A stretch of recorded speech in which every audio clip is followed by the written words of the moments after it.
In the scorched valleys of Zarinth, a young dragon princess crouched in the corner of a crumbling castle. Her wings were tattered, her scales dull, her eyes sunken from hunger. The problem wasn't that the dragon princess was weak. She wasn't. The problem was food scarcity. The war had destroyed forests. Lava flows had poisoned rivers. Even her dragon kin hunted cautiously, leaving the young princess with nothing but scraps.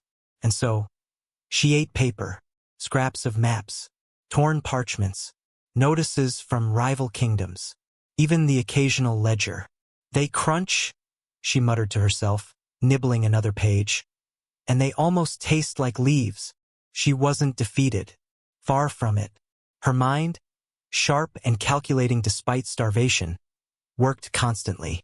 Every paper scrap was evaluated for fiber content, every parchment edge chewed for nutrients. A human would call it disgusting. A dragon, it was survival. She had not lost hope, just lacked options. Meanwhile, across the fractured lands of Zarinth, a human boy named Eli wandered. 10 years old, blonde hair, wide eyes, and a backpack far too big for his shoulders. He wasn't a warrior. He wasn't a hero. He was curious, kind, and determined to help, because stories of a starving dragon princess had reached his village. He carried something extraordinary. Cookies. Chocolate chip, slightly warm, packed in a tin he had painted himself. His mother had warned, "Dragons are dangerous." Eli shrugged. "She's starving. She's a princess. That's worse than dangerous." Eli crept toward the castle ruins, shaking slightly as he saw the princess. Her eyes widened, and she bared tiny teeth. I brought cookies," Eli said. His voice trembled. The princess froze. Cookies? What humans ate cookies? Her claws twitched. Her stomach growled. Slowly, cautiously, she crept closer. Paper crunched beneath her claws as she sniffed the tin. The smell, sweet, rich, utterly alien to a dragon, made her drool. Eli crept toward the castle ruins, shaking slightly as he saw the princess. Her eyes widened, and she bared tiny teeth. I brought cookies," Eli said. His voice trembled. The princess froze. Cookies? What humans ate cookies? Her claws twitched. Her stomach growled. Slowly, cautiously, she crept closer. Paper crunched beneath her claws as she sniffed the tin. The smell, sweet, rich, utterly alien to a dragon, made her drool. A human boy had saved a dragon princess. Not with force, not with clever tricks, not with battle, but with kindness and cookies. And the dragon realized something: humans could be trusted. She purred softly, the sound like a distant rumble of thunder. More. Eli laughed. I brought plenty. The dragon princess sat back on her haunches, licking crumbs from her claw. Her eyes were wide, gleaming with a mixture of suspicion and delight. She had never imagined that something so small, so fragile, could taste so wonderful. Eli beamed. Told you, he said, offering another cookie. She sniffed, then grabbed it with a careful claw, biting delicately. The crunch made her tremble with joy. You bring this to dragons? I thought you might like it, Eli said, shrugging. Humans like cookies, and I figured, maybe dragons like them too. Her stomach growled again. Paper would never compete with this. She realized that for the first time in weeks, she was full. After a few minutes of shared silence and cookie crumbs, Eli spoke. You shouldn't be alone. The war, the lava, it's dangerous. The princess stiffened. Humans always underestimated dragons. They thought dragons were weak when hungry or arrogant or selfish. But Eli's voice wasn't commanding. It wasn't threatening. It was calm, concerned, genuine. She started, hesitant. I am supposed to survive alone. You don't have to, Eli said softly. We can try together. The dragon blinked. She had never known anyone to say that. She had been a survivor her whole life, yes, but no one had ever offered partnership. With cautious steps, the princess followed Eli out of the crumbling hall. This way, Eli said, leading her to a small stream running through the ruins. Water. Real water. Not the lava runoff you're used to. The dragon princess sniffed, lowered her head, and drank. The cool liquid sent shivers of pleasure down her spine. She had forgotten what hydration felt like. Eli smiled. See? Humans aren't all bad. She tilted her head. Humans are persistent. You noticed, Eli said. And dragons are scary. But you're not so bad when you're hungry. A low rumble came from her throat. A dragon laugh, almost imperceptible. She realized that laughter felt good. Over the next few hours, Eli taught her how to forage for actual food. Berries that survived the lava heat, small rodents that scuttled near lava edges, and edible roots. She was cautious at first, snapping at his offered hand when he tried to show her a berry, but gradually, she began to trust him. See? Not everything humans touch is poisoned, Eli said. The dragon princess purred. You are clever, little human, and persistent. And you're learning fast, Eli said. Teamwork makes things easier. Her stomach growled again. She realized that working together felt better than surviving alone. At one point, Eli slipped on a moss-covered stone, landing flat on his back. The dragon princess froze. Are you dead? Nope, Eli said, laughing as he sat up. Just practicing humility. She tilted her head. Humans are strange. Yeah, but that's why we survive, he said with a grin. And also cookies. A rumble of amusement escaped her throat. She realized she hadn't laughed like this in weeks. The sound rolled through the ruins like soft thunder, echoing off the stone. HFY moment. A human and a dragon finding joy together in a ruined, dangerous world. As night fell, Eli set up a small fire. Not a dragon's fire, gentle human flames. He roasted a few root vegetables he had collected. The dragon princess watched, intrigued. She had never eaten cooked food. Want to try? Eli offered. The dragon princess cautiously tasted a roasted root. Sweet, smoky, and warm, completely unlike paper. She blinked. Delicious. You see, Eli said. Sometimes humans do useful things. She purred, curling her tail around him protectively.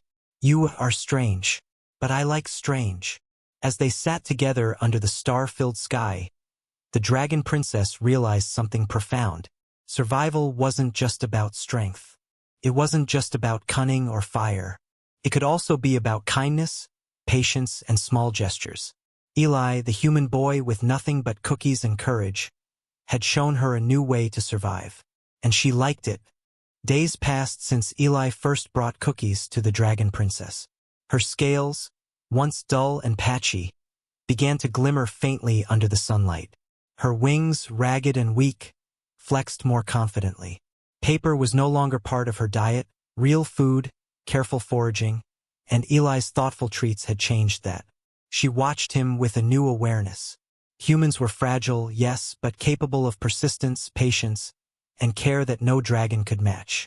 Eli had never wielded a sword or piloted a spaceship. His only weapons were cookies, courage, and clever thinking. Yet now, he demonstrated a different kind of strength, teaching the dragon to hunt safely, showing her how to stay hydrated without touching lava, planning safe resting spots at night. When a small landslide threatened a nearby ridge, Eli calmly guided the princess away, using fallen logs and stones as cover.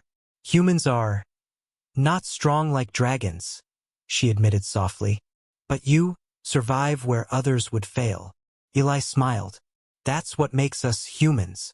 The dragon purred softly, realizing that strength isn't always physical. One evening, while foraging near a shallow stream, Eli slipped on a wet stone and landed in the water with a loud splash.